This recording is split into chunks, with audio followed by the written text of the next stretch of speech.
వలనే శోధింపబడినను, ఈ మాట చూడండి, ఆయన పాపము లేనివాడుగా ఉండే.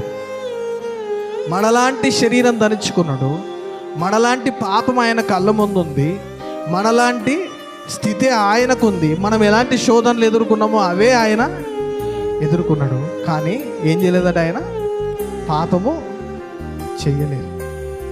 ఆయనలో పాపము లేనివాడుగా కనబడుతున్నాడు. ఆయన కొందరు అంటారు అది ఆ కాలంలో కాబట్టి ఆయన పాపము లేనివాడిగా బ్రతికాడు.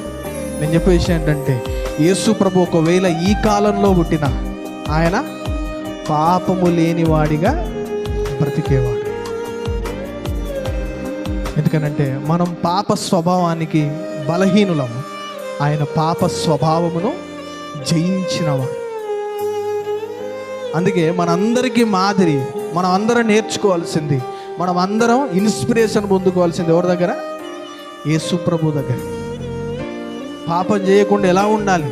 ఈ ప్రశ్నకి జవాబు సేవకులు కాదు, మెసేజ్ కాదు, ఏంటిది?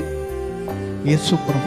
యేసు ప్రభు ఎలా బ్రతికిండో, యేసు ప్రభు ఏం మాట్లాడిండో, ఎలా జీవించిండో అదే మనకు గొప్ప ఉదాహరణ.